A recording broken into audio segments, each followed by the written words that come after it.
इंदौर के कारोबारी राजा रघुवंशी की हत्या का मामला साल 2025 के सबसे चर्चित आधिकारिक मामलों में शामिल रहा। शुरुआत में ये मामला हनीमून के दौरान दंपति के रहस्यमय ढंग से लापता होने का लग रहा था, लेकिन जांच आगे बढ़ी तो आरोप सीधे राजा की पत्नी सोनम रघुवंशी और उसके कथित प्रेमी तक पहुंच गए। बाद में पुलिस ने इसे सुनियोजित हत्या की साजिश करार दिया। इसके बाद इस मामले में कई नए मोड़ आते गए। सोनम को जमानत मिली और सब अब सुप्रीम कोर्ट की सुनवाई के बाद ये मामला फिर सुर्खियों में आ गया है।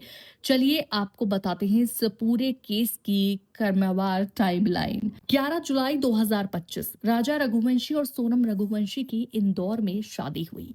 20 मई 2025 शादी के कुछ ही दिन बाद दोनों हनीमून मनाने के लिए मेघालय रवाना हुए। 22 मई 2025 दोनों मेघालय के सोहरा पहुंचे। नौंगरियाट गांव स्थित double decker living root bridge देखने गए और वहीं एक होम स्टे में रात बिताई। 23 मई 2025 सुबह दोनों ने होम स्टे से चेकआउट किया। दोपहर करीब 1:43 पर सोनम ने अपनी मां से आखिरी बार फोन पर बात की। इसके बाद दोनों के मोबाइल बंद हो गए। इसी दिन दोनों रहस्यमय परिस्थितियों में लापता हो गए। 24 मई 2025 दंपति की किराए की स्कूटी सोहरा शिलोंग मार्ग पर लावारिस हालत में मिली। परिजनों की शिकायत पर पुलिस ने तलाश अभियान शुरू किया। 25 मई 1 जून 2025 एनडीआरएफ, एसडीआरएफ और मेघालय पुलिस ने कई दिनों तक जंगलों और गहरी खाइयों में सर्च ऑपरेशन चलाया। शुरुआत में पुलिस अपहरण, हादसे और लूट सहित कई एंगल पर जांच कर रही थी। 2 जून 2025 वही सावडोंग फॉल्स के नीचे गहरी खाई से राजा रघुवंशी का शव बरामद हुआ। शव की पहचान हाथ पर बने टैटू से हुई। पुलिस ने हत्या का मामला दर्ज कर विशेष जांच दल एसआईटी गठित की। राजा की पत्नी सोनम अब भी लापता थी। 3 से 7 जून 2025 घटनास्थल से महिला की शर्ट, मोबाइल का टूटा हिस्सा, दवा का रैपर, स्मार्ट वॉच और अन्य सामान बरामद हुआ। एक स्थानीय गाइड ने दावा किया कि उसने राजा और सोनम को 3 अज्ञात युवकों के साथ देखा था। इसी बयान के बाद जांच की दिशा पूरी तरह बदल गई। 9 जून 2025 उत्तर प्रदेश के गाजीपुर से सोनम रघुवंशी को हिरासत में लिया गया। मेघालय पुलिस ने दावा किया कि सोनम ने खुद सरेंडर नहीं किया, बल्कि पुलिस कार्रवाई के दौरान वो पकड़ में आई। इसी दिन मध्य प्रदेश से 3 कथित सुपारी किलर भी गिरफ्तार किए गए। पुलिस ने दावा किया कि हत्या की साजिश सोनम और उसके कथित प्रेमी राज कुशवाहा ने रची थी।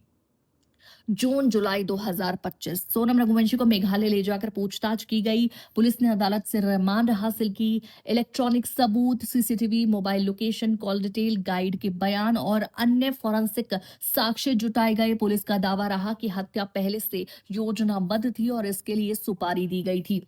साल 2025 के अंत से 2026 जांच पूरी होने के बाद आरोप पत्र दाखिल किया गया, यानी चार्जशीट। मामले की सुनवाई ट्रायल कोर्ट में शुरू हुई।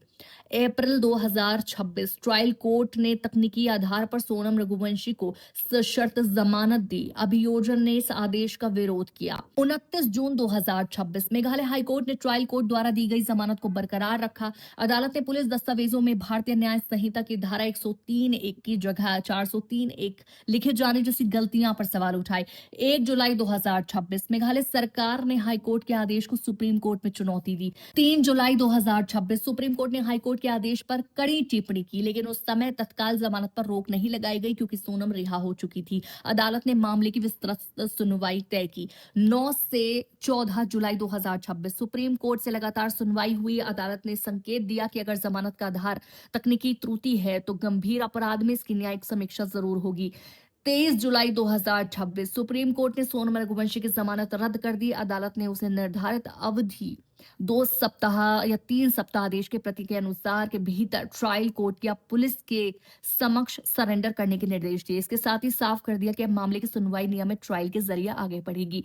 जांच में पुलिस के कुछ प्रमुख दावे हैं जो कि हत्या हनीमून के दौरान पहले से बनाई गई साजिश के तहत की गई। सोनम का कथित प्रेमी राज कुशवाहा इस साजिश का मुख्य सूत्रधार था। हत्या के कथित तौर पर सुपारी किलरों का इस्तेमाल किया गया।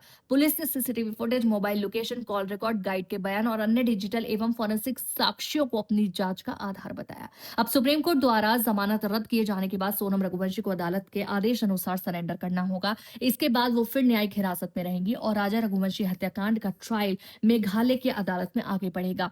दोष या निर्दोष होने का अंतिम निर्णय ट्रायल कोर्ट द्वारा साक्ष्यों के आधार पर किया जाएगा। इस पर आप क्या कहना चाहेंगे? कमेंट में जरूर बताएं।